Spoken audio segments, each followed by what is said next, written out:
Well, now that the cat's away or been voted out of office, the rats will play.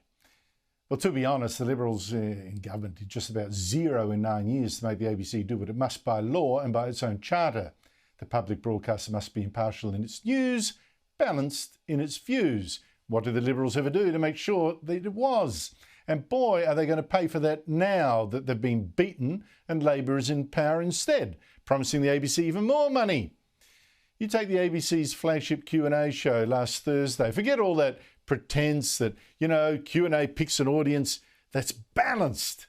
Or maybe the fact is the left really is more feral. Take the cheers from that audience for the Green senator and the climate independent, and the jeers for the beaten Liberals. I am very concerned that we will get into the same divisive politics that have been under Tony Abbott, under Scott Morrison. And I think the Liberal Party should think really hard in choosing the next leader. We will come back to whether these talking points worked for you during the campaign, but I mean, clearly they did. I mean, the fact is. I mean, thank goodness you're not running the government, but your invitation. Well, you're not running it either anymore. Well, why do we have to be held to account for the mess that the Morrison government has left us?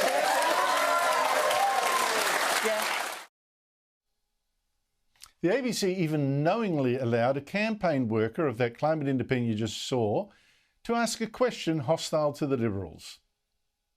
If the Liberal Party does indeed appoint Peter Dutton as leader, arguably a step even further to the right, how are the Liberals ever going to recover? And do you see a decision like that as the beginning of the end for the party? Now, Erin, before we get some answers, I do need to disclose that you, as I understand it, volunteered in handing out how to vote cards for Monique Ryan. I don't think you've met Monique Ryan before, but you did volunteer as a Teal volunteer. So just putting that on the record. Honestly, and by the way, Senator Andrew Bragg, I don't think you're quite as clever with your comebacks as you think you are, and I don't think you're much of a Liberal either, to be honest. Joining me on Newswatch is Jack Houghton, digital editor here on Sky News and also host of the Media Show every Friday. Jack Houghton, that was some left-wing lynch mob on Q&A. Yeah, very interesting, was it? I felt a bit sorry for poor Alexander Downer sitting over there in the corner having to endure some of the vitriolic commentary from a panel, particularly that Greens representative there, which was, they're supposed to be talking about everybody coming together in this nicer form of politics. And the attack on Peter Dutton there, I just found absolutely egregious. And a couple of times throughout the night, Alexander Downer actually had to say, I thought we were talking about a nicer form of politics, but it appears that they've got a tiny little slither of power, a tiny taste of power as they've been bragging about the last couple of weeks, and it just goes right to their head. Now, it makes me really wonder what we're going to expect from the ABC under Labor now, because, well, I think we've already got a preview of what's going to happen, not just in last week's Q&A. Let me show you now the panel that Q&A has chosen for this week's show to discuss Labor's plan for an Aboriginal-only advisory panel. Every single one of them is a supporter, except to some extent Father Frank Brennan, who says, well, let's test out this Aboriginal-only advisory parliament before putting it in the Constitution, where it can't be taken out. It seems to me there's a real risk that the ABC is now going to be full-on Labor's cheer squad, criticising only if it's not green enough. Yeah, I'm going to be watching this very closely. I think the one saving grace is, and a lot of people did not like this on Twitter. Our very own Chris Kenny obviously is going to make an appearance, and he's always a good voice of reason for a lot of issues. But the one thing that's very complicated with this, and it's challenging to debate it in a panel instance, is we don't know what it's going to look like. We don't know what's being proposed. So you've essentially got people who are in support, philosophically to the idea of it happening to some extent.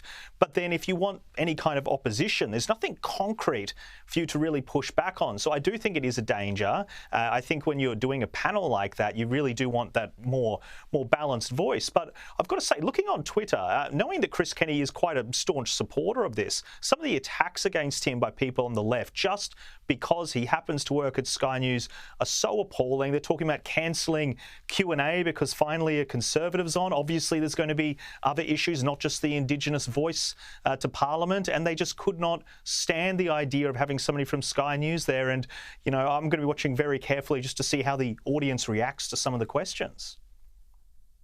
But that's a frightening insight, Jack, because Chris is actually a full-throated supporter of the idea. I'm totally against it just on moral grounds. I just think dividing us by race, you can't compromise. It's just a flat no from me.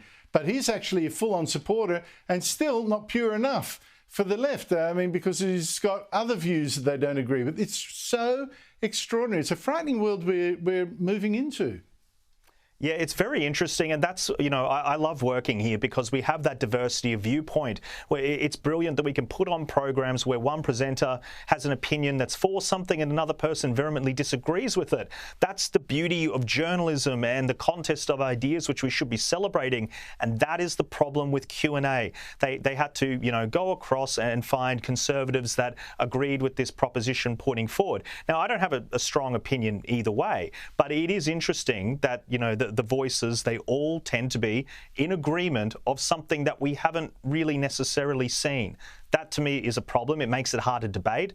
As I've said on your program a number of times, I'm a big details person. I want to see what the proposal is before I'm going to be weighing in and giving my opinion on it.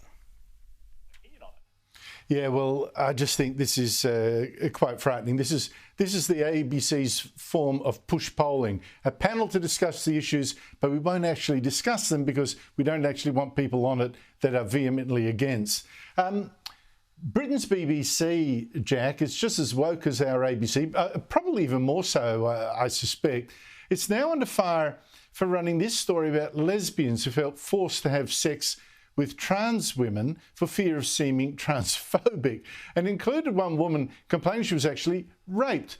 But every time she refers to the victim as a male, like, you know, with a pronoun, even, you know, describing the penis, for instance, the BBC changed it to refer to the rapist as they, as in, you know, they threatened to out me out as a TERF and risk my job if I refused to sleep with them. You know, I was too young to argue and being brainwashed by queer theory.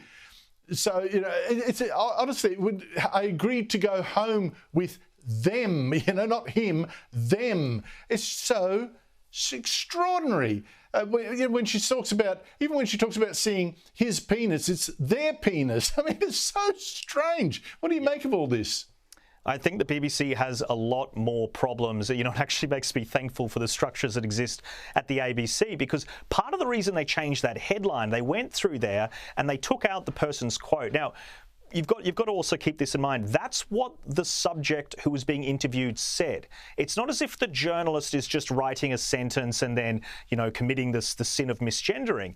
This person says, I was raped by a man.